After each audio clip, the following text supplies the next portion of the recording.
얼굴에 침뱉기 같고 쪽팔리기도 하고 이렇게라도 올리면 전 남편이 혹시나 듣고 반성 좀 하려나요? 아무튼 제 이야기 한번 시작해 볼게요. 요즘에는 맞선을 보는 게 흔하지 않은 것 같지만 저희 부모님은 중매 결혼을 하셨어요. 그런데 오히려 결혼 전보다 결혼 후에 동네에 닭살 부부라고 소문이 날 만큼 두 분 사이가 좋아지셨다고 해요. 제가 태어났을 때 갓 태어난 저를 어르고 달래는 아빠를 보고 엄마가 첫눈에 반했다고 하시더라고요. 애가 태어나고 나서야 첫눈에 반했다니 이상하게 들릴 수도 있지만 저는 그 나름대로 참 낭만적이라고 생각했어요. 그런 부모님을 보고 자라서인지 저는 맞선에 대한 부담도 크게 없었지요. 저도 남편을 맞선으로 만나게 되었어요. 남편의 첫인상은 지극히도 평범한 사람처럼 보였어요. 적당히 호감 가는 외모에 대화도 그럭저럭 잘 통했고요. 시부모님도 평범하신 분들 같았어요. 유난히 잘해주시는 것도 아니고 이유 없이 저를 구박하지도 않으셨고요. 모든 게 그냥 원만하게 흘러가서 어느 순간 보니 결혼하고 있었어요. 유일하게 마음에 걸리는 건 신우이에 해당하는 사람을 전혀 만나보지 못했다는 거였네요. 남편에게 신우이에 대해서 묻자 누나는 일하느라 매우 바쁘고 이런저런 이유로 다른 가족들하고도 왕래가 없다고 짧게 말해주더라고요. 말하고 싶은 것 같지 않기에 저도 더 이상 시시콜콜 묻지 않았어요. 신혼생활은 시댁에서 비교적 가까운 곳에서 시작했어요. 저도 그렇고 남편도 그렇고 북적이는 도시 생활은 원하지 않기도 했고 마침 시댁 근처에 적당히 괜찮은 집이 나와 있었거든요. 텃밭 가꾸기가 취미라는 시어머니께서는 본인이 직접 키웠다며 채소를 자주 가져다 주셨어요. 그렇지만 둘만 사는 신혼부부인 저희에게는 상당한 양이어서 결국 버릴 때도 있었지요. 버릴 때마다 죄짓는 마음이 들어서 안 가져다 주셔도 된다고 극구 사양도 해보았지만 시어머니는 자꾸만 매일같이 채소를 가져다 주셨어요. 어쩔 수가 없어서 한 번은 서점에서 보존식에 대한 책을 사서 여러 가지 방법을 시도해보기도 했어요. 토마토는 병조림으로 만들고 무는 말랭이로 만들고 그런 식으로 말이지요. 그런데 어느 날이었어요. 그날도 시어머니께서 잔뜩 채소를 가져다 주셨는데 문득 뭔가 이상하다는 생각이 들었어요. 텃밭 채소치고는 흙 하나 묻어있지 않고 너무 깔끔한 거지요. 쪽파를 몇 단 가져다 주셨는데 마트에서 파는 것처럼 고무줄로 묶여있는 게 몇 단 보이더라고요. 사실 처음에는 크게 신경을 쓰지 않았는데 시어머니가 가져다 주시는 채소가 파는 것 같다는 생각을 한번 하게 되니 그 이후부터 시어머니가 가져다 주시는 채소들이 뭔가 위화감이 들기는 하더라고요. 보존식에 대한 책을 보고 조금씩 지식이 생기면서 언제 어떤 채소를 수확하는지 시기라던가 품종이라던가 그런 걸 알게 되었어요. 물론 기본적인 건 알고야 있었지만 사실 요즘 마트에서 대부분의 채소는 다 1년 내내 팔고 있으니까 깊이 생각해본 적은 없었지만요. 하지만 생각해보면 시어머니께서 가져다 주시는 채소에는 가끔씩 수확철이 지난 것도 있기는 했어요. 마트야 뭐 여러 가지 방법이 있겠지만 텃밭에서 기르는 채소도 그렇게 철진한 생산이 가능한가라는 의구심이 생겼지요. 그래서 하루는 남편에게 조심스레 텃밭에 대해서 물어봤어요. 사실 저는 남편이 뭐 설명을 해준다던가 혹은 글쎄 잘 모르겠는데 정도로 대답할 줄 알았거든요. 그런데 대번에 도대체 뭔 생각을 하는 건데 지금? 이라며 저를 마치 의심병 환자처럼 취급하더라고요. 저는 제가 아무래도 말실수를 했나 보다라고 생각했지만 그래도 한편으로는 제가 한 번도 텃밭을 본 적이 없다는 사실을 깨달았어요. 그래서 나쁜 뜻이 있는 건 아니었지만 시어머니께 번번이 얻어먹기만 해서 죄송하다고 제가 이번엔 텃밭 일을 좀 도와드리고 싶다고 말씀드렸어요. 하지만 칼같이 딱 잘라 거절하시더라고요.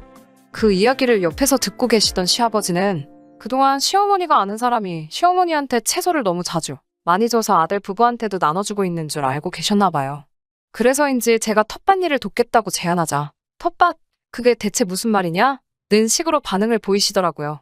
솔직히 그때만 해도 시어머니께서 허세를 부리느라 어디서 사가지고 온 채소들을 가지고 자기가 키웠다고 거짓말하신 거라고 그렇게 생각하고 말았어요. 그날 이후로 남편과는 조금씩 삐걱거리기 시작해서요. 채소의 채라도 꺼내는 날이면 기분이 순식간에 나빠져서는 짜증을 내고요.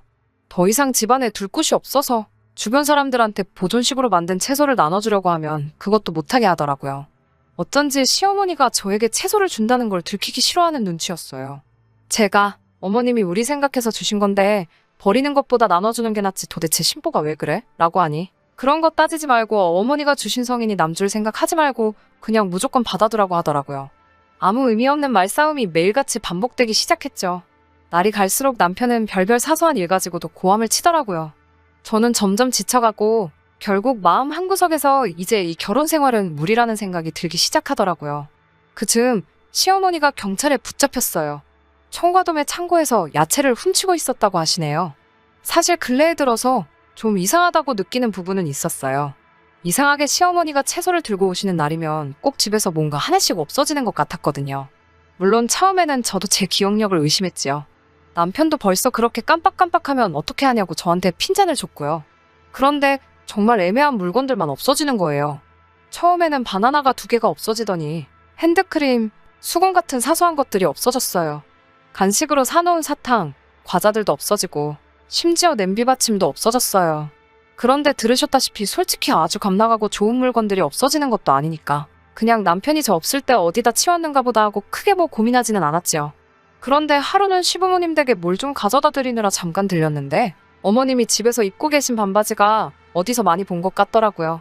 자세히 다시 보니까 제가 잘 때 입던 바지인 거예요. 어이가 없었지만 제가 애써 웃으며 어머님, 바지 어디서 사셨어요? 제 거랑 똑같아요 라고 했어요. 그러자 어머니는 얼굴색 하나 안 바뀌시고 그래, 집에 있던 건데 라고 하시는 거예요. 저는 원래 빨래할 때 락스를 좀 넣는 편이거든요. 그래서 수건이나 집에서 입는 하얀 옷들은 군데군데 물 빠진 곳이 있기도 해요. 그리고 제 반바지도 그랬고요. 남편이 낡아서 버리라고 노래를 부르던 바지라서 제가 안 보는 사이에 남편이 버렸는가 보다 하고 생각만 하고 있었거든요. 신기한 건 어머님이 입고 계신 그 바지도 제 바지와 똑같이 물 빠진 곳이 있었지요. 그렇지만 제가 그걸 거기서 따지면 어머님 입장만 난처하고 괜히 망신 주는 것처럼 보일 것 같아서 그냥 말을 안 했지요. 게다가 한 번은 식사나 하고 가라고 하시면서 냉장고에 있는 나물들하고 온갖 채소를 섞어 비빔밥을 만들어주시기에 잘 먹겠다 하는데 세상에 그릇이 중국집 그릇이더라고요. 제가 어머님께 어머님 이거 요 앞에 중국집 그릇 같은데요 라고 하니까 안 찾아가길래 내가 쓴다고 하시더라고요. 화장실에는 서로 이름이 다른 찜질방에서 온 수건들이 켜켜이 개어져 있지를 않나. 그리고 저희 집에서 없어졌던 수건도 있었어요. 하여튼 어머님이 도벽이 있으신가라는 생각을 사실 그때 문득문득 하긴 했던 것 같아요. 그래서인지 어머님이 이번에 체포되셨다는 소식을 들었을 때 놀랐지만 동시에 역시나 싶은 마음이 들더라고요. 남편한테 차마 그렇게 말은 못했지만서요. 문제는 그 이후에 일어났어요. 어머님이 도둑질을 하셨으니까 처벌을 받는 게 당연하다고 생각했는데 어머님의 말도 안 되는 개논리가 시작되더라고요. 비록 본인이 도둑질을 했지만 받아 먹은 건 저고 제가 대부분의 양을 소비했으니까 제가 훔친 거나 마찬가지라는 거예요. 일단 어머님이 그렇게 주장하기 시작하자 남편도 아버님도 어머님을 감싸고 돌며 며느리가 주범이니 시어머니를 풀어주고 며느리를 체포하라고 했다는 거예요. 덕분에 저도 결국 경찰에 불려가 사정 청취를 당했어요. 하지만 경찰들도 지금까지 이상하다 싶었던 부분 정도만 물어볼 뿐 별 다른 이야기는 없었지요. 경찰서에서 나오는데 이제껏 제가 해온 결혼 생활에 대한 회의감이 밀려오고 더 이상 남편한테도 그 어떤 신뢰도 남지 않았기에 이혼을 결심했네요. 남편은 이웃들에게 도둑질을 일삼던 아내와 이혼했다라고 몰고 가고 싶어 했지만 이미 경찰이 개입했고 시어머니가 경찰차를 타고 가는 모습을 목격한 이웃들이 있었기 때문에 남편의 계획은 수포로 돌아갔어요. 이번에는 저도 질세라 먼저 그동안 의문스러웠던 점이나 이상했던 점을 이웃집 수다쟁이 아주머니께 말해뒀지요. 게다가 제가 위자료를 받고 이혼하게 된 것도 말해뒀으니 전 남편이나 아버님의 말은 아무도 믿지 않겠지요. 사실 전 남편이나 아버님이 언제부터 어머님의 도벽을 눈치챘는지 왜 말리려고 하지 않았는지 궁금했지만 제대로 들을 수는 없었어요. 어렴풋이 짐작컨대 처음에는 진짜로 몰랐고 나중에는 본인들도 어찌할 방법을 찾지 못하고 그저 감추고 숨겨주기에 급급했던 것 같더라고요. 그리고 얼마 뒤 남편의 누나 신우이를 만나게 되었어요. 신우는 저에게 정말 미안하다며 사과하더라고요. 자기는 이미 엄마의 지저분한 손버릇을 알고 있었고 더 이상 개입하기 싫어서 가족과 거리를 두고 지냈다면서 미리 말해주지 못해서 미안하다고 하더라고요. 소문에 의하면 어머님에게 이거 말고도 여죄가 있다고는 하는데 이혼 자체가 워낙 초스피드로 이루어져서 아직 어머님은 재판에 붙여지지도 않았네요. 뭐 죄를 지었으니 합당한 벌을 받아야 한다고 생각해요. 솔직히 좀 같이 욕해달라고 쓴 거 맞아요. 남편이든 누구든 시댁 식구가 이것 좀 듣고 정신 좀 차렸으면 좋겠네요. 행복한 한 주 되시고요. 들어주셔서 감사해요. 끝까지 들어주셔서 감사합니다. 오늘의 사연은 여기까지입니다. 구독과 좋아요, 알람 설정 부탁드리고 더 좋은 사연으로 다시 찾아뵙겠습니다. 감사합니다. 신바람 사연 아파트 오늘의 사연 시작하겠습니다. 결혼 1년차 주부였고 지금은 새 인생 준비 중인 33살 여자입니다. 전 남편한테는 여동생이 한 명 있었어요. 올해로 29살이고 저한테는 신우였었죠. 신우는 결혼은 하지 않았고 애인도 없는 혼자였습니다. 제 남동생이 어린 나이에 열심히 공부해서 사자 들어가는 전문직입니다. 무슨 직업인지는 밝히지는 않을게요. 아무튼 덕분에 업계에서 제일 유명한 회사에 입사를 하게 되면서 연봉도 입사하자마자 억대 연봉을 받게 되었습니다. 열심히 공부해 좋은 직장을 갖고 자리를 일찍 잡게 된 동생 덕분에 동생이 취직하고 얼마 지나지 않아서 얻은 전셋집에서 제가 시집가기 전까지 같이 살게 되었습니다. 저도 직장을 다니고 있었기 때문에 집안일이나 공과금 같은 건 제가 부담을 했었습니다. 동생 덕분에 편하게 회사를 다닐 수 있게 되었지만 그건 동생이 이뤄낸 성공이기 때문에 제가 거기에 숟가락만 올리고 싶은 생각은 없었거든요. 집안일 같은 게 서투른 동생이었기 때문에 제가 같이 사는 게 불편하기는 했을 테지만 내색 한번 하지 않았습니다. 참 속이 깊고 어른스러운 동생이었어요. 오히려 저보다 더 어른스러울 때가 많았지요. 제가 작년에 결혼을 하게 되면서 동생 집에서 나오게 되면서 동생은 혼자서 지내게 되었습니다. 그런데 이제 신우가 제 동생 집에서 살고 싶다고 하네요. 나이가 어려서 그러면 그냥 철이 없어서 헛소리를 하는 건가 할 텐데 홍기도 다 찬 신우가 제 남동생 집에서 살 생각을 하다니 정말 어이가 없어서 웃음도 나오지 않더라고요. 저는 결혼할 때도 제 남동생이 직업이 뭔지 혼자서 살고 있는지조차도 이야기한 적이 없었거든요. 딱 봐도 남편이 시댁에다가 추절거려서 알게 된 거라는 생각이 단번에 들더라고요. 염치 없는 시모도 요즘 겹사돈이 뭐가 문제가 되냐면서 제 동생도 홍기가 찼으니 결혼할 때가 되었는데 둘이서 잘 되면 좋은 거 아니겠냐고 사자 들어가는 사위 보는 게 소원이었는데 제 덕분에 그 소원을 성취하겠다며 아주 신이 나서 노래를 부르더라고요. 당장 신우가 우리 신혼집으로 들어온다고 해도 그게 가당키나 한 소리냐며 말려주셔야 시어머니께서 저희 집도 아니고 혼자 사는 제 남동생 집에 신우가 들어가 산다는 걸 말리기는커녕 가족 일이니 저보고도 당연히 협조를 해야 된다는 식으로 나오는 모습을 보니 기가 차서 웃음도 나오질 않았습니다. 돈만 있었다면 신우의 집이며 뭐며 다 얻어줬을 텐데 다 자기가 못나서 그런 거라며 그래도 며느리 잘 본 덕분에 한시름 덜게 되었다고 이미 다 정해진 것처럼 이야기를 하는데 저게 무슨 말인지 빵꾸인지 뭔 소리를 하는지 통 알 수가 없더라고요. 시어머니한테 그게 도대체 무슨 말씀이냐고. 아무리 신우 미래가 걱정되신다고 한들 되는 건 되는 거고 안 되는 건 안 되는 거지 않냐면서 제 눈에 흙이 들어가도 그건 안 된다고 말씀드리니 저보고 치사하게 1억이냐면서 돈이 없으니 어른할 길을 우습게 아는 거냐면서 늙으면 죽어야지 하시며 신세한탄을 하시는데 남편은 한술 더 떠서 저보고 못됐다고 지네 엄마한테 말버릇이 그게 뭐냐고 한 소리를 하더라고요. 그렇다고 남편이 돈을 못 버는 건 아니거든요.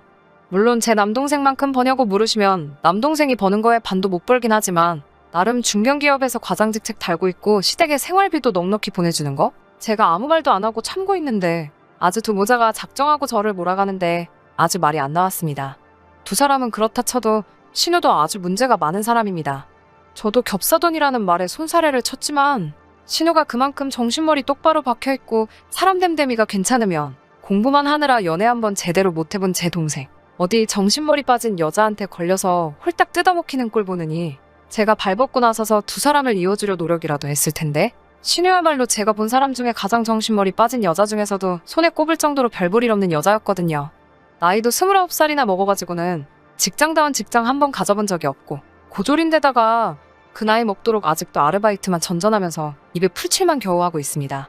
심지어 아르바이트나 취직 준비라도 열심히 하고 있는데 결과가 안 좋다면 신우가 그냥 운이 안 좋아서 그렇다고 위로라도 해줄 텐데 아르바이트에서 월급도 받기 전에 이건 이래서 싫다 저래서 싫다 하면서 그냥 하기 싫다고 그만두고 돌아오는 것도 부지기수고 한 달 동안 일자리만 3번을 바꾼 사람은 제 인생에서 신우가 처음이었어요.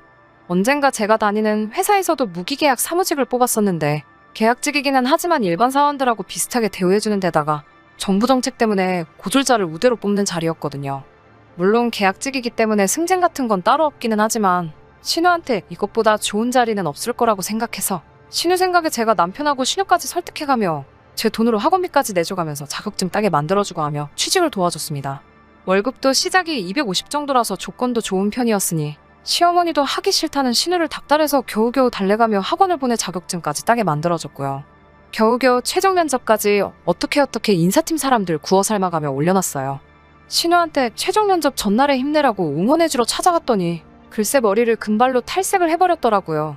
면접을 하루 앞두고 머리를 금발로 탈색하는 사람이 세상 천지에 어디 있냐고 한 소리를 했더니 요즘 유명한 아이돌 누가 하고 있는 머리인데 자기한테 잘 어울릴 것 같아서 충동적으로 탈색을 했다고 하네요. 어찌어찌 가발까지 구해가며 면접에 보내놓고 최종 합격까지 시켜놨더니 아주 신우마라는 꼬라지가 가관이었습니다. 요즘 같은 세상에 개인의 개성을 존중해주지 않는 보수적인 회사하고는 자기가 같이 일을 할 수 없겠다면서 첫 출근 날에 합격까지 해놓은 직장에다가 얼굴도 내비치지 않고 전화로 자기는 출근하지 않겠다고 통보를 해버린 거죠. 인사팀 사람들에게 어떻게 그런 사람을 소개시켜줄 수 있냐고 한 소리 들은 건 둘째치고 일평생 단 한 번뿐일 수도 있는 기회를 그딴 식으로 날려버린 그런 구제불능의 신우를 저도 포기하게 되었고, 그날 이후로 그 어떤 일이든 신우 일이라면 도와주고 싶은 생각이 싹 사라져버렸습니다. 100번 양보해서 정말 겹사더니 저한테 아무런 문제가 되지 않는다고 한들 그런 사람을 제 남동생하고 이어주기는커녕 근처에 얼씬도 하게 하고 싶지 않더라고요. 얼마 전부터 자기 SNS에다가 무슨 자취방 꾸미기 사진 같은 걸 가져와서 내가 꿈에 그리는 방이라는 식으로 이제 자기도 독립을 해야겠다며 주저리 떠들어놓고 사진을 한 장 올려놓길래 신우가 이제는 정신 차리고 독립하려나 보다 생각했는데, 독립이 아니라 내 남동생 집에 들어가서 얹혀 살 계획을 떠들고 앉아있으니 저는 아주 복장이 터지기 직전이었어요. 그 와중에 뚫린 입이라고 말은 또 잘하더군요. 청소며 빨래며 자기가 다 할 거고 월세도 낼 거라고요.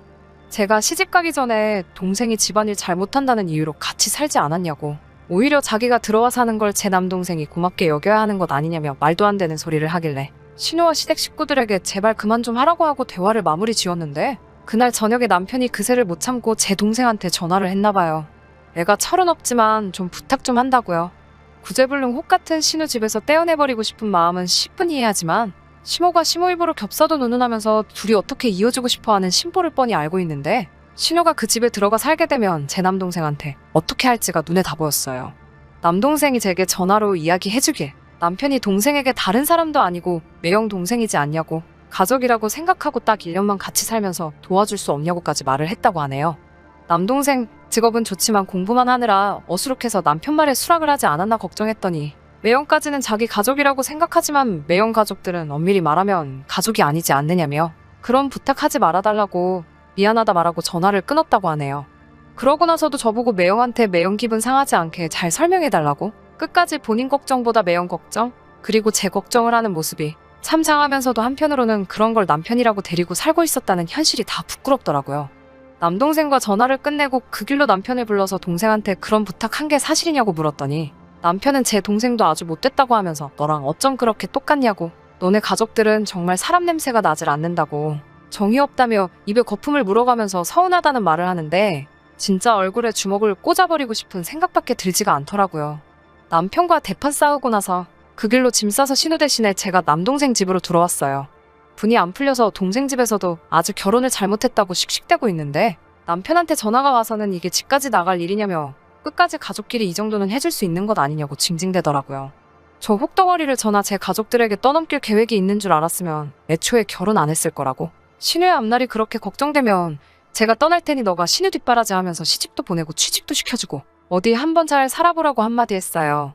팔은 안으로 굽는다고 시모 편들면서 신우를 제 동생한테 떠넘기려 할 때는 그렇게 바득바득 우겨대더니 신우 품으로 반품시킨다고 하는 말에 벌벌 떨면서 그제서야 꼬리를 내리고 알겠다고, 신우 일은 자기가 시모한테 말해서 마음 접게 만들어 놓을 테니 얼른 집으로 돌아와 달라고 빌더라고요. 저는 이미 오만정이 다 떨어졌다고, 앞으로 2번 다시 볼 일 없을 테니 신우를 사람 만들어서 좋은데 시집을 보내던 너를 새장가 보내던가 해서 니네 엄마가 보고 싶은 며느리 덕은 나 말고 새로 받을 새며느리한테나 받으라 하라고 하고, 나는 이혼 서류 준비되면 그때 연락할 테니 앞으로 나한테 할 말 있으면 변호사를 통해서 하라고 못 박아놨어요. 동생은 자기 때문에 제가 이혼하게 된 것 같다고 미안하다고 하면서 끝까지 자기 잘못이라고 저에게 사과를 하더라고요. 또 이런 상황인 줄도 모르고 미리 말 안 해줘서 미안하다고 하면서 지금 결혼 생각을 하고 연애하고 있는 상대가 있다고, 그러니 자기 걱정은 하지 말라고 하더라고요. 숙맥인 줄 알았는데 동생이 속한 대형 회사에서 입사 동기로 같이 고생해가며 정들은 여자친구의 존재를 그제서야 저에게 알려줬어요. 미리 말해주지 그랬냐고 하니 멋쩍은 웃음만 지으면서 이런 일이 날 줄 알았냐고 머리를 극적이는데, 정말 동생 말 맞다나 이런 일이 있을 거라고는 상상도 못했으니 할 말이 없더라고요. 저는 결국 이혼녀가 되어버리고 말겠지만 제 동생 하나만큼은 정말 참하고 좋은 여자와 삶을 준비하고 있으니 그나마 그게 위안이 되네요. 제가 잘 풀린 것도 아니고 동생이 좋은 직장 가지고 있는 건데 이 결혼 생활 끝까지 이어갔다면 그걸 빌미로 시댁에 헌신했어야만 했을 제 모습을 생각하니 이렇게 된 게 오히려 잘 된 거라는 생각이 드네요.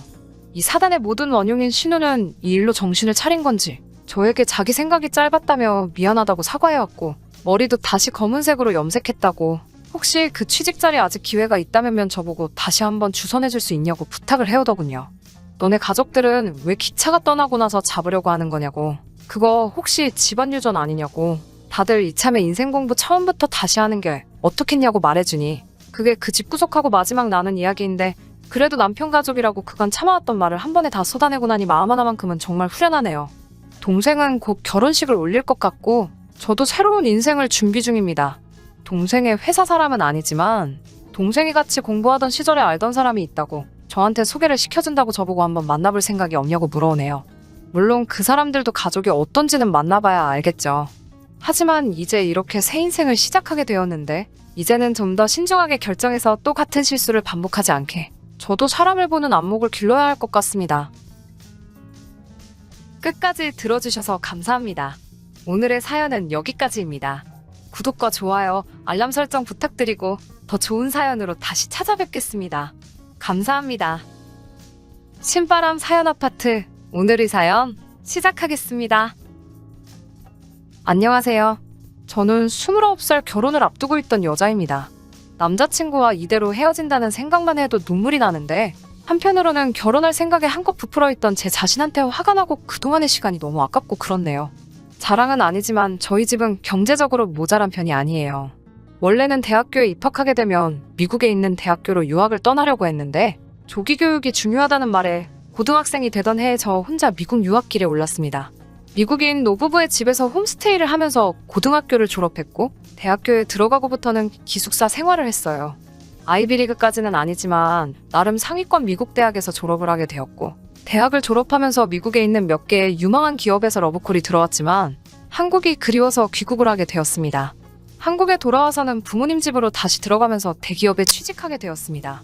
결혼까지 생각했던 남자친구와는 한국에 돌아오고 나서 저랑 절친했던 친구에게 소개를 받으면서 만나게 되었는데 여유로운 성격에 조곤조곤 말을 잘하는 모습에 끌려서 연애를 시작하게 되었습니다. 여리여리해 보이지만 고집도 있는 편이라서 자기가 옳다고 생각하는 일에는 제 의견이 반대일지라도 고집부리며 저를 설득하려고 했어요. 하고 싶은 말은 다 하는 모습이 샌님 같지만 저한테는 그렇게도 남자다워 보일 수가 없었어요. 연애 기간이 길어지게 되면서 자연스럽게 남자친구에게 청혼을 받았고 가정 형편이 조금 차이가 났지만 그렇다고 해서 심하게 차이 나는 정도도 아니어서 저도 예비 신랑의 프로포즈에 응하게 되었습니다. 저희 부모님도 남자친구의 설득력 있고 논리정연하게 말하는 모습에 지금은 말단사원이겠지만 그 정도 모습이면 앞으로의 미래가 기대된다면서 참마음에 들어 하셨어요. 저희 부모님한테 합격도 받았고 얼마 뒤에는 제가 예비시댁에 인사를 드리러 갔었죠. 시아버지 되실 분은 남자친구를 꼭 빼닮은 선한 외모에 조용조용하신 인상이었는데 시어머니 되실 분은 인상이 날카로워 보였어요. 제가 느낀 첫인상이 무색하게 처음 제게 거신 말도 아주 충격적이었습니다.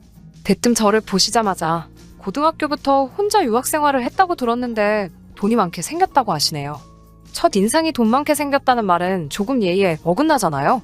그런데 그런 행동과는 비교도 안 될 정도로 이어서 나오는 질문들은 더 심했습니다. 유학생활 혼자 했으면 외국인도 사귀어 봤겠다던지 혼자 살면서 집에 남자를 몇 명 들였냐던지 대답할 가치도 없는 질문들을 하셨어요. 남자친구는 말도 안 되는 어머님의 질문에 멀뚱멀뚱 가만히 앉아만 있었고요. 참다 더는 안 되겠다는 생각에 왜 그런 질문을 하시냐고 여쭈어봤습니다. 기분은 상했지만 최대한 예의를 갖춰서 질문을 했는데 돌아오는 대답도 아주 가관이었습니다. 유학생들은 아주 문란하게 논다고 들었다고 너도 유학했으니 그 정도는 확인해 볼 수 있는 거 아니냐고 하시네요. 결혼정보회사에서도 유학 다녀온 여자들은 가입할 때부터 감점 요인인 걸 알고 있느냐고 하시더군요. 기분은 상했지만 언제나 옳지 않다고 생각하는 말에 항상 한마디를 해오던 남자친구가 나서주지 않을까 생각하며 그렇게 남자친구 하나만 보고 꾹 참았습니다. 꾹꾹 참으며 아무 말도 안 하고 있으니 제가 정말 만만해 보였나 봐요. 너네 집이 돈이 많으니 신혼집은 너네 부모님이 해주시겠네 하면서 이제 나도 며느리한테 용돈 좀 받으면서 살 수 있겠구나 하면서 혼자 웃으시더라고요. 아버님은 옆에서 쓴웃음만 짓고 있고 남자친구는 그 와중에도 말 한마디 안 하고 밥만 처먹고 있었어요. 그런 거는 아직 양가상견례도 끝나지 않았는데 지금 정하기에는 조금 그렇지 않냐고 반박을 했더니 어른이 말하는데 말대꾸를 한다며 혀를 차시더군요. 그때까지 옆에서 같이 밥 먹고 있던 남자친구의 누나. 그러니까 저에게는 시누이가 될 사람도 끝까지 조용히 한마디도 없다가 엄마, 쟤 외국 살다 왔대잖아. 아직 잘 모르는 것 같으니까 엄마가 좀 끼고 가르쳐야겠다. 배울 게 한참 많아 보이네. 라고 얄밉게 한마디 거들더라고요. 남자친구랑 아버님은 그냥 그 상황을 앉아서 보고만 있었고요. 저는 화가 엄청 많이 났던 상황이었지만 일단은 참았습니다.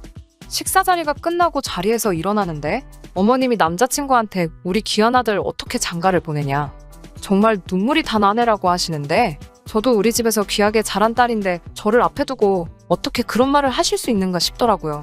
카운터에 가서도 너네 집 돈 많으니까 오늘은 너가 쏘라면서 재미도 없는 농담을 하시더라고요.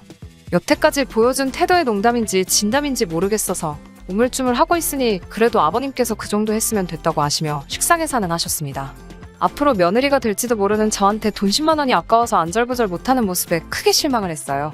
남자친구 가족들은 콜택시를 불러서 기다리고 있었고 저는 남자친구와 둘이 뒤에서 따로 서 있었는데 그 짧은 시간 동안 아주 시어머니 되실 분과 신우 될 사람한테 호되게 당한 제 걱정은 하지도 않더군요. 오히려 시간도 애매한데 이제 뭐하러 갈까? 하고 물어보면서 핸드폰으로 동네 모텔을 검색하는 모습을 보니 결혼은커녕 여태까지 이런 놈하고 만났다는 생각에 화가 머리끝까지 나더라고요. 아무 말도 안 하고 가만히 있다가는 화병이 날 것 같아서 남자친구 가족들 앞에 있는 건 상관도 하지 않고 남자친구한테 야 이 등신아 라고 소리를 고래고래 지르면서 참아왔던 걸 한 번에 다 뿜어버렸어요. 너는 얼마나 순수하게 살아왔길래 부모님 앞에다 두고 모텔을 검색하고 있어? 우리 집 돈 많으니까 신혼집 해올게. 대신 너는 앞으로 내 앞에 넙죽 기어서 살아. 너네 엄마가 나 만나는 날만 기다리고 있다더니 이게 그런 뜻이었어? 식충이같이 밥만 처먹고 그 말 잘하던 주둥이로 밥 먹는 거밖에 할 줄 모르지. 하고 소리를 빽빽 질렀어요. 그리고 남자친구 손에 들려있던 남자친구 가족들 준다고 준비했던 선물이 담긴 쇼핑백을 다 낚아채버렸습니다. 제가 그렇게 소리를 지르고 있으면 왜 그러냐고 물어볼 법도 안 돼? 그 와중에 신우 될 사람은 저한테 쇼핑백은 왜 가져가냐고 물어보더라고요. 그래서 이런 집구석에 선물 주는 거가 아까워서 환불받으려고 한다고 대답을 했더니 끝까지 무례한 행동에 사과할 생각은 안 하고 줬다 뺏는 게 어딨냐고 예의가 없다고 어이없어 하네요.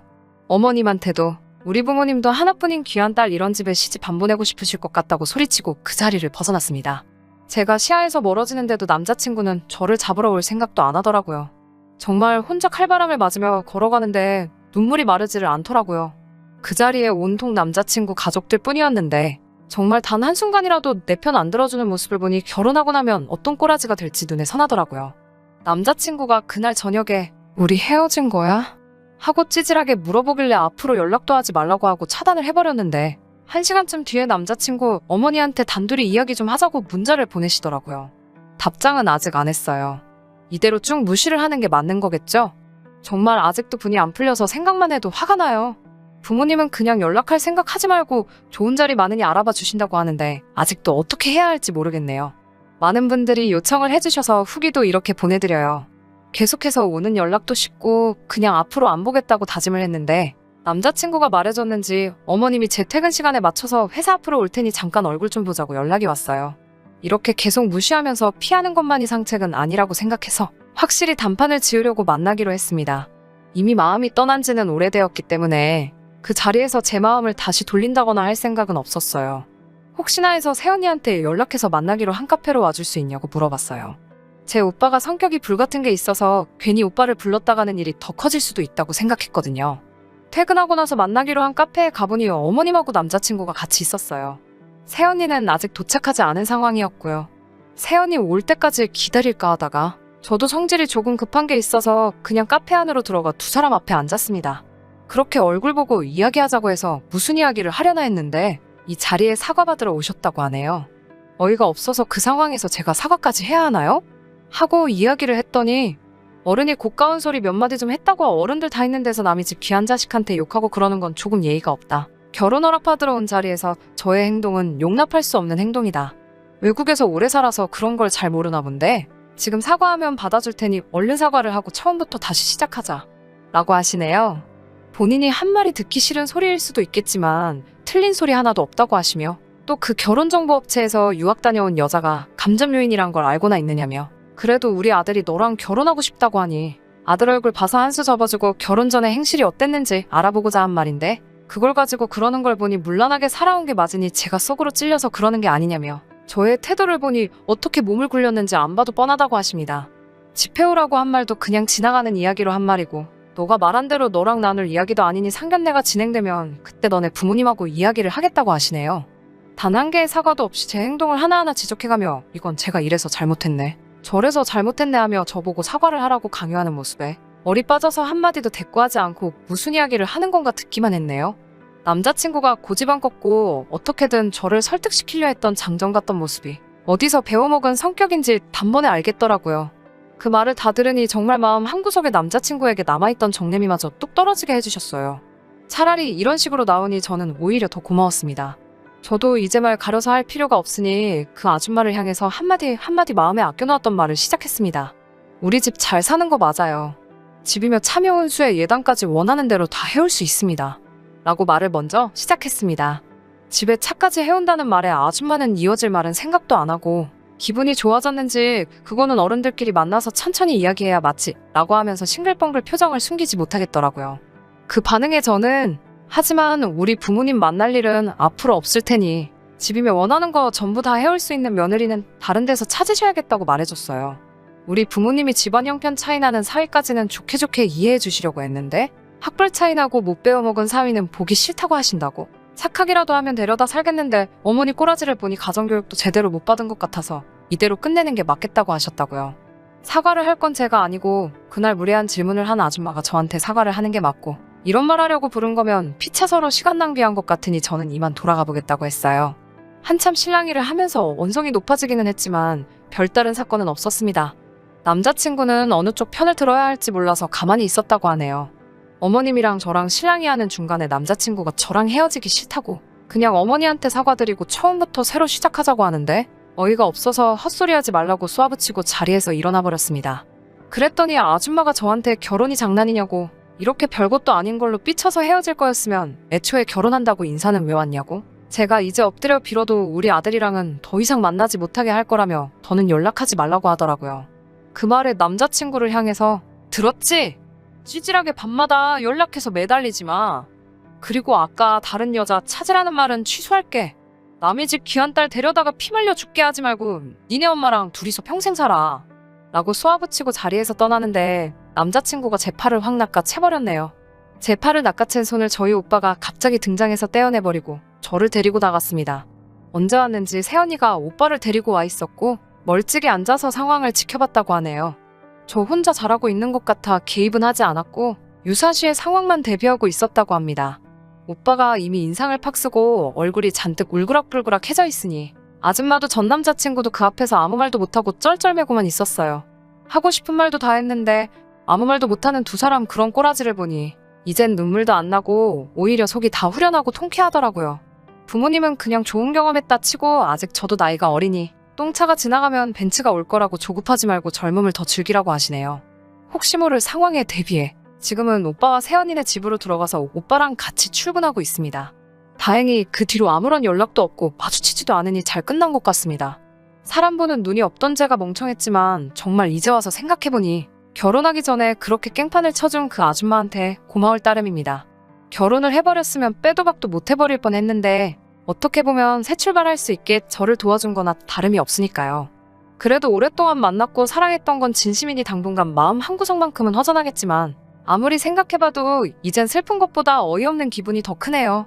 여러 사람들 말처럼 똥차는 이미 지나갔으니 언젠가 나타날 벤츠를 기다리면서 저는 제가 하던 일이나 열심히 하면서 미래를 준비해야겠어요. 끝까지 들어주셔서 감사합니다. 오늘의 사연은 여기까지입니다. 구독과 좋아요, 알람 설정 부탁드리고 더 좋은 사연으로 다시 찾아뵙겠습니다. 감사합니다. 신바람 사연 아파트, 오늘의 사연 시작하겠습니다. 안녕하세요. 20대 후반 여자이고 결혼식 코앞까지 왔다가 파혼하고 다시 혼자 된 여자입니다. 정말 결혼식을 미루고 미룬 게 오히려 저한테는 행운일 정도로 충격적인 일이 있어서 이렇게 사연 한번 적어봅니다. 남편 될 사람하고는 연애를 오랫동안 만나왔고요. 결혼 이야기도 오고 간 지 오래되었습니다.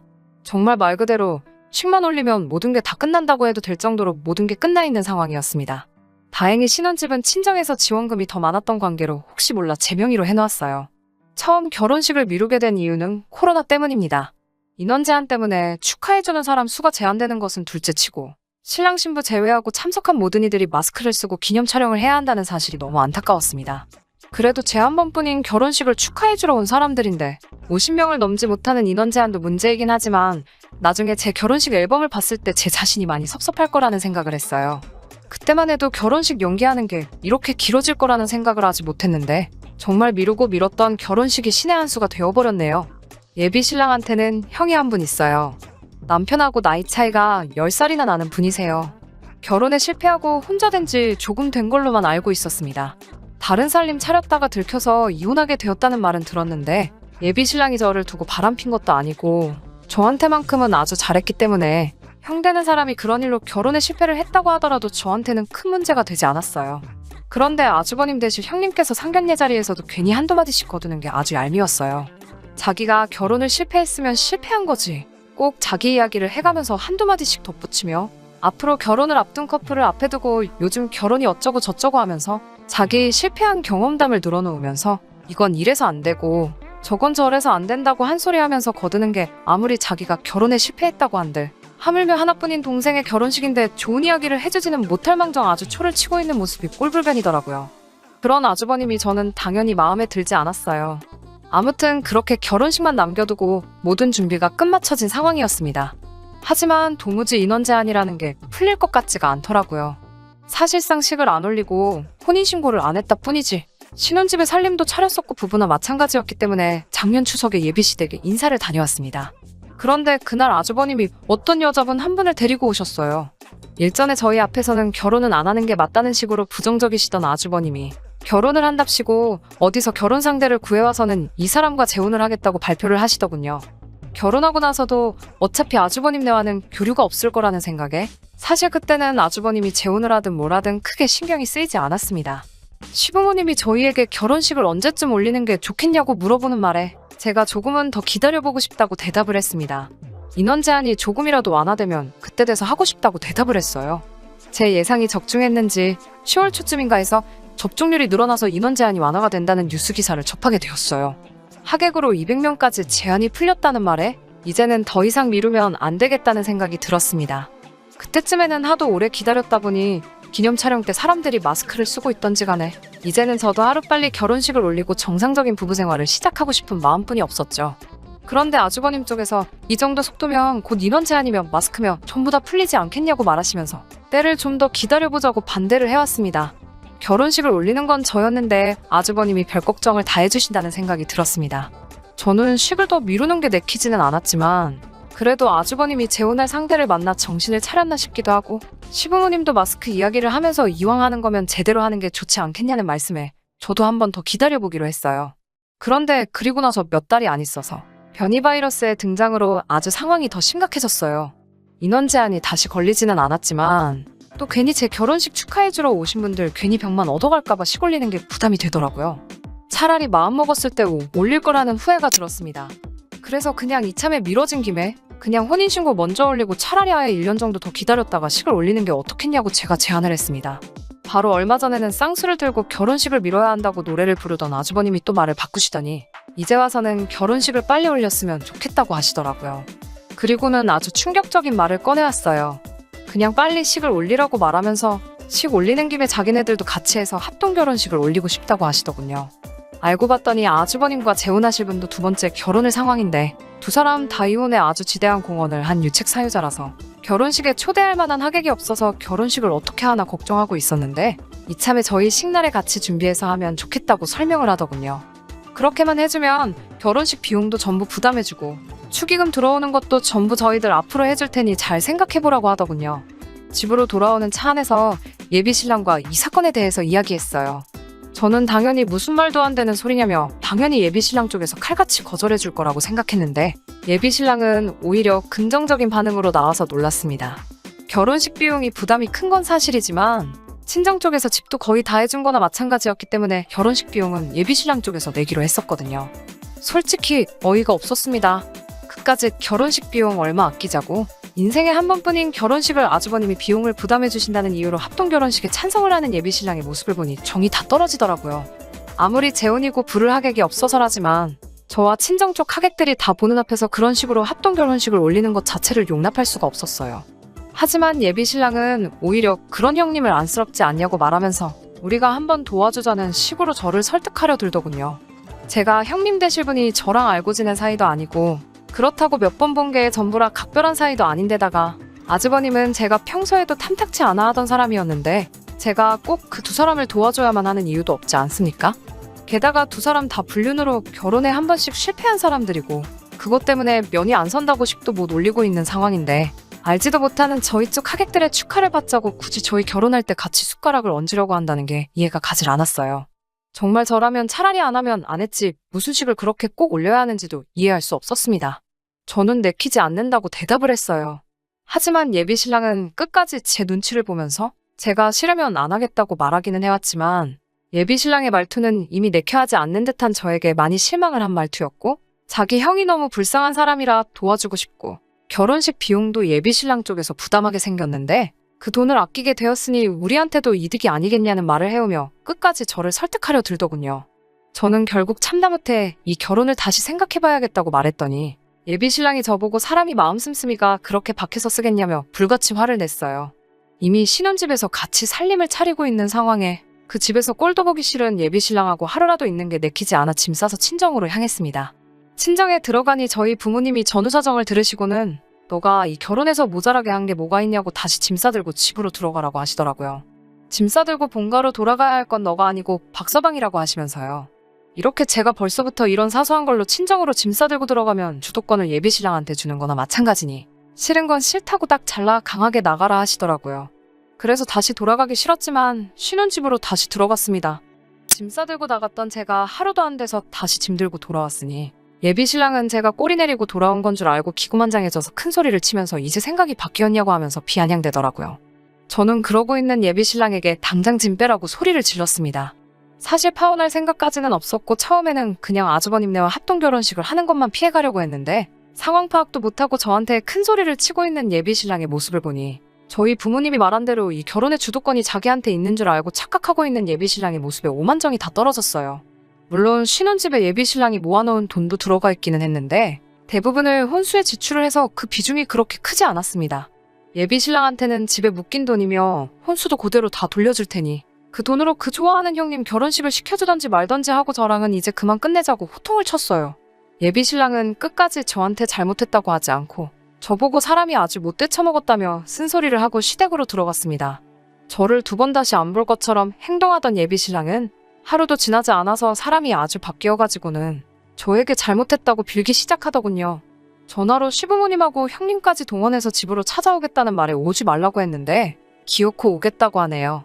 쪽수가 밀리니 저도 친정에 전화해서 저희 부모님께 지원 요청을 했습니다. 이미 만반의 준비를 하고 온 것인지 오겠다고 통보를 하자마자 벌써 집안으로 온 가족을 이끌고 들어오더라고요. 예비 시부모님도 신랑도 아주버님도 전부 다 저한테 사과를 하면서도 그 잘난 합동결혼식을 포기할 생각은 하지 않고 제가 이득을 볼 거라면서 저를 설득하려 들기 시작했어요. 한 사람 한 사람 번갈아 가면서 말하며 제 혼을 쏙 빼놓고 있는 와중에 든든한 지원군인 저희 어머니께서 신혼집에 도착하셨습니다. 어머니는 예비 시부모님한테 이게 무슨 경우냐고 말하면서 어디 불륜 커플을 데리고 내 하나뿐인 딸 결혼식에 끼얹으려 드는 거냐며 결혼은 없던 걸로 하자고 파혼 선언을 하셨습니다. 그제서야 아주버님이 그냥 이왕 결혼식 올리는 거 우리도 같이 합동 결혼식을 하면 좋았을 거라 생각한 거고 강압적으로 할 생각은 없었다면서 말도 안 되는 변명을 하며 꼬리를 내리더라고요. 결국 그제서야 시부모님도 예비신랑도 합동 결혼식은 마치 없었던 일인 것처럼 무마시키려고 애를 쓰는 와중에 저희 어머니가 한마디 꺼냈습니다. 불륜 남녀가 가족인 집구석에는 우리 딸 보낼 생각 없다고. 어차피 혼인신고도 안 하고 식도 안 올린 거? 이참에 저와는 파혼을 하고 어디서 다른 상간녀를 구해다가 며느리로 들이라며 호통을 치시고 상황을 마무리 지었습니다. 그 정도 며느리가 딱 어울리지. 저는 그 집에 보내기에 너무 과분하다고 하시면서요. 결국 그렇게 미루고 미루던 결혼식은 아예 없던 일이 되어버렸고 저는 파혼하게 되었습니다. 예비신랑의 형이 불륜한 사실을 가지고 저는 색안경을 쓰고 봐본 적 단 한 번도 없습니다. 최대한 예비신랑의 가족을 제 가족이라 생각하고 좋은 점만 바라보려고 했지만 도가 지나친 요구에 저도 이렇게 파혼을 하는 게 마땅하다는 생각이 듭니다. 예비시댁도 신랑도 아주버님도 이제는 마음 고쳐먹고 제대로 된 삶을 살았으면 좋겠네요. 이 나이에 새로운 사람을 만나 연애해서 결혼까지 할 생각을 하니 정말 천리만길 같고 끔찍하기는 하지만 이렇게 파혼하게 된 게 차라리 잘 되었다고 생각합니다. 제 이야기는 여기까지입니다. 끝까지 들어주셔서 감사하고 제 앞에 좋은 일만 있기를 다들 응원해주시면 감사하겠습니다. 끝까지 들어주셔서 감사합니다. 오늘의 사연은 여기까지입니다. 구독과 좋아요, 알람 설정 부탁드리고 더 좋은 사연으로 다시 찾아뵙겠습니다. 감사합니다. 신바람 사연 아파트, 오늘의 사연 시작하겠습니다. 오랜 연애 끝에 결혼한 지 5년 차였던 34살 여자입니다. 맞벌이 부부였어요. 너무 지치고 힘들어서 이렇게 사연 한번 보내보았습니다. 남편과 연애하던 시기에 남편의 아버님이 돌아가셨어요. 예비 며느리라며 저를 그렇게 예뻐해 주셨는데 검진 중에 폐암이 발견되시고 그렇게 건강하시던 분이 거짓말같이 반년도 안 되는 사이에 돌아가셨습니다. 장례식에 참석해서 저도 많이 울었어요. 그 뒤로부터 혼자 된 어머님 외로우시다며 남편이 시어머니를 많이 챙기길래 저도 자연스럽게 밖에서 만나는 데이트보다 시어머니와 함께 시간을 보내는 식으로 남편 집에 왕래가 많아졌습니다. 시어머니는 저한테 매번 고맙다고 말해주셨고 그만큼 저를 어려워하셨어요. 그도 그럴 것이 시어머니는 전업주부셨고 생계 대부분을 돌아가신 시아버지 혼자서 버는 돈으로 꾸려가셨거든요. 남편 내 형편이 그렇게 좋은 편이 아니라서 시아버지는 60이 넘은 나이에도 일을 계속 하셔야 했습니다. 그러다 보니 시어머니는 제가 혹시나 그러한 이유로 남편과 결혼을 하지 않을 거라 생각하셨는지 저를 참 어려워하셨어요. 경제력 없는 홀어머니를 둔 아들이 부담스러울 텐데도 계속 만나줘서 고맙다면서 저한테 늘 고맙다는 말을 잊지 않으셨습니다. 어머니 걱정하는 남편 모습에도 내키지는 않았지만 신혼집도 일부러 시어머니 댁 근처로 구했습니다. 그런데 막상 결혼 후 신혼여행을 다녀오니 시어머니는 틈만 나면 불쑥 찾아오셔서 냉장고 열어보고 살림 간섭하시고 이거 해먹여라 저거 해줘라 사소한 것에도 참견을 하기 시작하셨어요. 저도 회사를 다니고 있는 맞벌이 부부인데 남자는 집안일 하는 거 아니시라며 집안일 시키지 말라 하시면서요. 아들 장가 보낸 게 어머니 된 입장으로 많이 걱정되시겠지 하고 처음에는 그냥 넘겼어요. 집도 가까우시겠다. 그냥 혼자 계시니 적적한 마음에 신혼집에 들락날락 하시는 거라고 생각했지요. 하루가 멀다 하고 신혼집에 방문하는 시어머니가 불편하긴 했어요. 그래서 차라리 시어머니가 오기 전에 우리가 먼저 가는 편이 낫겠다는 생각에 연락도 더 자주 드리고 주말이면 주말마다 데이트를 하는 대신에 시댁으로 향했습니다. 양가에 용돈 보내드리는 것도 혼자 계신 시어머니 경제력도 없으시니 친정에 보내는 것보다 조금 더 보내자고 제가 먼저 제안도 했어요. 그런데 호의가 계속되면 권리인 줄 안다고 제가 시어머니께 잘하고 어렵게 생각하는 만큼 서서히 남편도 똑같이 변하기 시작하더군요. 시어머니 등에 업고 기세등등에서는 원래 집안일은 여자가 하는 거라며 자기는 남자라서 잘 모른다고 도와줄 생각도 없어 보였습니다. 하다하다 이제는 혼자 계신 어머니 걱정된다며 합가를 하면 어떻겠냐는 말까지 하더라고요. 주말에 시어머니 모시고 식사를 하러 가도 남편 옆자리에는 제가 아니라 시어머니가 차를 타고 갈 때도 조수석은 제 자리가 아니고 시어머니의 자리였습니다. 잠깐 걸어서 이동할라 치면 저 앞에 남편은 시어머니와 찰싹 달라붙어서 저는 뒤에서 제대로 따라오고 있는지 확인도 안 하더라고요. 마치 제가 남의 남편 뺏어다가 결혼 생활 하고 있다는 기분이 들었어요. 전부 다 참아내고 시어머니한테 더 잘하려고 노력했음에도 불구하고 시어머니의 간섭은 날이 갈수록 심해지시더라고요. 맞벌이임에도 집안일은 혼자서 제가 전부 독박을 써야 했고 밥도 빨래도 간단한 청소기 돌리는 것까지 저 혼자 해야만 했습니다. 남편이 잘 먹는다며 저는 먹지도 않는 김장을 하러 가야만 했고 명절 연휴가 시작되기 전날 저녁부터 시어머니 집에 찾아감에도 불구하고 마지막 날 친정에 잠깐 가려고 하면 혼자 있기 싫다시며 외롭다고 눈물을 보이시니 친정에 가고 싶어도 갈 수가 없었어요. 그렇게 4년간을 버티다가 더는 이런 생활을 못 견디겠다는 생각이 들었습니다. 전화도 방문 횟수도 줄여갔어요. 방문 횟수가 줄은 만큼 용돈도 조금 덜 드리게 되었어요. 그때쯤부터 참고만 살았던 말들도 참지 않고 그때그때 하기 시작했어요. 살림은 제가 알아서 할 수 있다고 걱정하지 말고 지켜봐 달라 말씀드리고 친정 가는 거 싫다고 가짜 눈물 보이실 때에도 저도 친정 부모님 챙겨드려야 한다며 용돈 얼마로 달래드리고 겨울에 또 김장하려고 한다는 계획을 말하시자 남편 집에서 저녁 식사 한 끼 먹어서 작년에 담근 김치도 아직 남아있다고 필요하면 그냥 김치는 사 먹겠다고 말씀드렸습니다. 남편의 아까 하자는 제안에도 다른 건 다 해줘도 그것만큼은 절대 못한다고 못을 박았습니다. 제가 강하게 나오기 시작하니 남편은 저보고 정없고 못됐다고 어머니 살아계시면 얼마나 더 살아계신다고 그렇게 모질게 대하냐고 툴툴대더군요.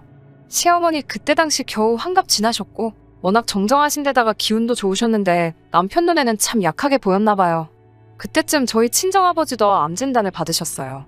다행히 전립선암이라서 완치율이 높은 편이고 조기에 발견돼서 제때 치료를 받으실 수 있으셨어요.